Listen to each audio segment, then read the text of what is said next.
کہ یہ جو آج کل مردانہ قوت کے نام پہ ٹوپی ڈرامے ہو رہے ہیں نا، جوان آدمی میں کوئی کمزوری نہیں ہوتی، جب ہوتی ہے تو پھر ہر چیز ہی کمزور ہوتی ہے، ایک ساتھ ہی پوری باڈی کمزور ہوتی ہے انسان کی.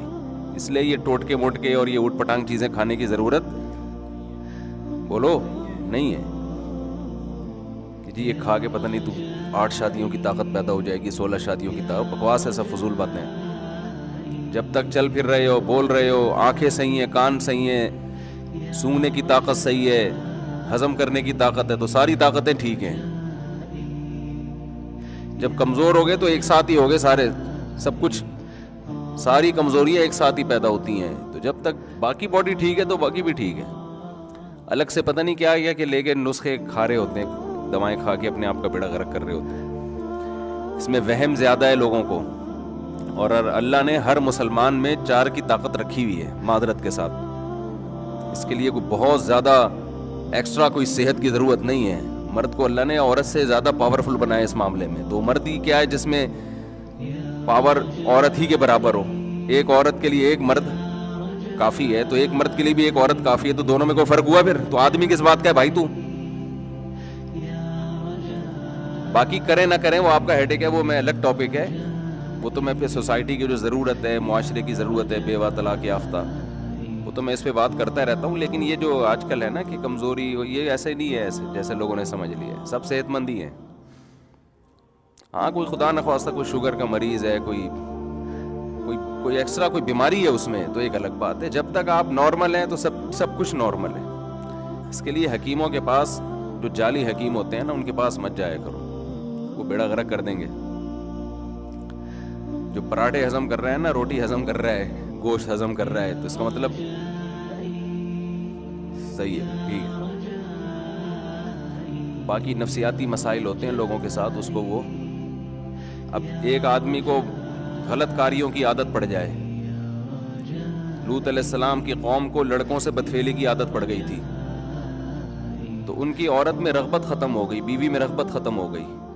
تو یہ جسمانی بیماری نہیں تھی، یہ روحانی بیماری تھی. اس کا علاج کوئی دوائیں نہیں ہے، اس کا علاج ہے کہ جو گندگی تم نے عادت ڈالی ہے اس عادت کو چھوڑو، تو پھر اللہ حلال میں رغبت پیدا کرے گا. تو جو زانی لوگ ہیں، زنا کرنے والے، بدکاریاں کرنے والے، غیر عورتوں میں دلچسپی لینے والے، ان کی گھریلو لائف بہت خراب ہو جاتی ہے. وہ جسمانی بیماری نہیں ہے، وہ مینٹلی ایک ڈسٹرب ہوتے ہیں. وہ ان کو روزانہ کچھ نیا چاہیے، عیاشی ان کی مزاج کا حصہ بن جاتی ہے. جیسے جو روز مرغے کھائے گا تو دال اچھی لگے گی پھر اسے. بیلنس ہے نا، کبھی مرغا کھا لیا، کبھی دال کھا لی. اب آپ روزانہ ہی مرغے پھوڑتے رہو گے تو مر جاؤ گے آپ. تو حلال میں اللہ نے اعتدال رکھا ہے، حرام میں اعتدال نہیں ہوتا. جو حرام کی طرف جاتے ہیں نا، زنا کرتے ہیں، تو وہاں سے تو بور ہوتے ہیں، لیکن گھریلو لائف ان کی برباد. بے حیائی کا سب سے بڑا اثر یہ پڑتا ہے کہ اس کی اپنی جو بیوی بچوں کی زندگی ہے وہ تباہ و برباد ہوتی ہے. اور کتنے برے اثرات بچوں کو جب پتہ چلتا ہے ہمارا باپ ایسا ہے، بچوں کے دل میں باپ کی عظمت نہیں رہتی ہے. آپ کہتے ہیں نعرہ عظمت تو کیا ہوگا بھائی، آگے آپ کا بڑھاپا بھی آ رہا ہے. ابھی اولاد کو آپ کی ضرورت ہے، کل آپ کو اولاد کی ضرورت ہے، اور بہت جلد ہے. بڑھاپا کوئی ٹائم نہیں لگتا، کراچی میں تو اور جلدی آتا ہے. جو غذائیں کھا رہے ہیں نا، یہ جو حدیث میں آتا ہے نا، جوانی کو بڑھاپے سے پہلے غنیمت سمجھو، تو یہ صحابہ کے بڑھاپے کی بات ہو رہی ہے. ہم لوگ کا جو ہے بہت جلدی آ جاتا ہے.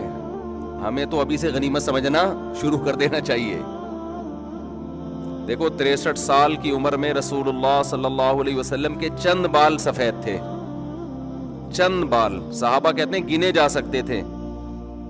یہ صحتیں تھیں اس زمانے میں. آج 40 سال کے بعد آدھا سر سفید ہو جاتا ہے.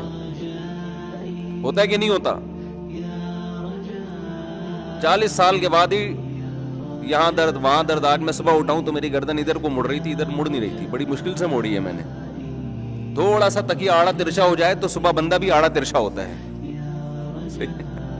یہ تو صحتیں آج کل.